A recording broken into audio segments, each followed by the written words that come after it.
अरे इतना बड़ा खतरा सामने आने के बाद जो नेता एक नहीं हो रहे हैं, अब उनको हालात पर छोड़ दीजिए, उनका फैसला जनता करे कि अगर एक नहीं हो रहे हैं तो वो किसका फायदा कर रहे हैं। लोग यह भी समझा रहे हैं कि ईवीएम हैक हो रही है, कोई जन आंदोलन खड़ा हो पाया क्या? लोग यह भी समझा रहे हैं कि विश्वविद्यालयों को पूरी तरह प्राइवेट हाथों में बेच दिया, लोग स्कूल कॉलेज विश्वविद्यालय बचाने आ रहे हैं क्या?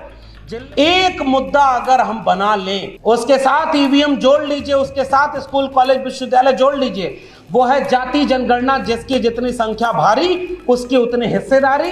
जलते घर को देखने वालों, फूस का छप्पर आपका है, आग के पीछे तेज हवा है, आगे मुकद्दर आपका है। उनके कत्ल पे मैं भी चुप था, मेरा नंबर अब आया, मेरे कत्ल पे आप भी चुप हो, अगला नंबर आपका है।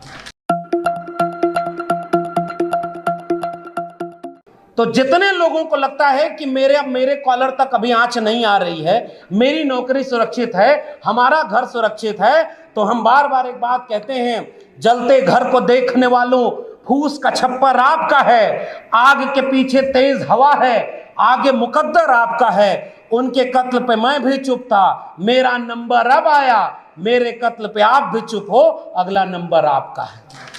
और अगर अब बिल्कुल समय नहीं बचा है, मैं केवल एक आह्वान करके आपसे विदा लेना चाहूंगा।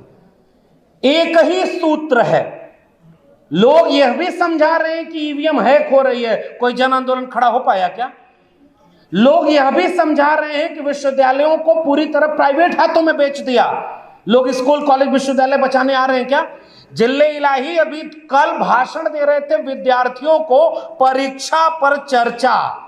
वह आदमी भाषण दे रहा है जिसका खुद का डिग्री संदिग्ध है, अभी तक क्लियर नहीं है कि कितना पढ़े हैं, चौथी पास हैं या बीए एमए किए हैं, इंटायर पॉलिटिकल साइंस किए हैं। मैं उन पर कोई टिप्पणी नहीं करना चाहता हूं। वहां बैठकर वो लोगों का भविष्य बनाने की बात करते हैं कि तुम्हारा कंपटीशन तुमसे है, विद्यार्थियों तुम इस देश के भविष्य हो, तुम्हें हम चर्चा करके बता रहे हैं कि पढ़ाई कैसे करनी चाहिए। और वही जिले इलाही इस देश में शिक्षा को पूरी तरह प्राइवेट हाथों में बेच चुके हैं। वो विद्यार्थियों को नहीं बताएंगे, ये हमें बताना होगा ना, वो तो सरकार में है। इसलिए स्कूल कॉलेज विश्वविद्यालय बचाने की लड़ाई हम नहीं लड़ पाए, अगर संविधान को बचाने की लड़ाई नहीं लड़ पाए, जाते जाते केवल एक बात, बिहार से एक आवाज निकली थी, वह आवाज पूरे धर्म की राजनीति के सामने चुनौती थी, और वो आवाज थी जाति जनगणना की। एकमात्र मुद्दा था जो धर्म के मुद्दे पर हावी था।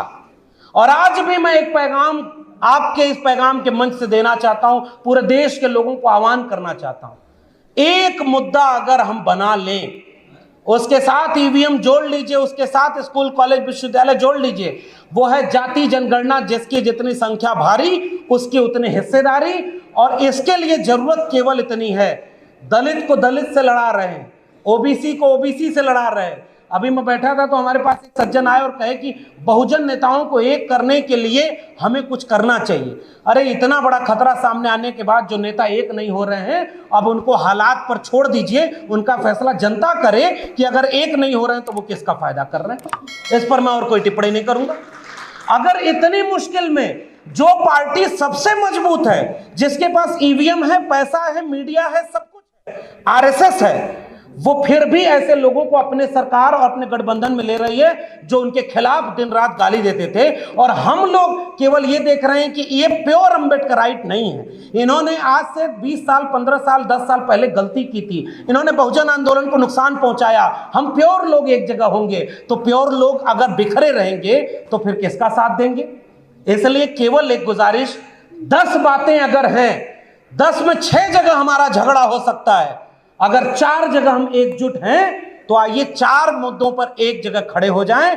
अगर बचेंगे तो बाकी 6 मुद्दे बैठकर सुलझा लेंगे। अगर बचेंगे ही नहीं ये प्योर होने में कि 10 में 10 गुण मिल जाए तब हम एकजुट होंगे, तो फिर मुबारक हो, आपके लिए 2024 का भारत इंतजार कर रहा है। मगर फिर ये ना कहिएगा कि आपको कोई समझाया नहीं, ये बात हमें और आपको भी समझनी है। और अपनी जात बिरादरी से जिनको कहा गया कि वो नीची जाति कर है, ये तो उनकी भाषा है ना, हमें उनके साथ गले में बाहें डाल करके अगर एकजुटता का संदेश समाज में दें तो मुझे अभी भी एक यकीन बचा हुआ है, समाज एकजुट हो जाएगा तो वो दबाव नेताओं पर भी डालेगा कि आपको भी एकजुट हो जाना चाहिए, और नहीं एकजुट होते हैं तो इम्तिहान आपका है। मैं केवल एक गुजारिश करना चाहता हूं, जो इस देश में संविधान विरोधियों को सत्ता से उतारे उसके साथ खड़े हो जाइएगा। अगर संविधान बचेगा तो बाकी लड़ाई हम लड़ लेंगे। बहुत बहुत धन्यवाद।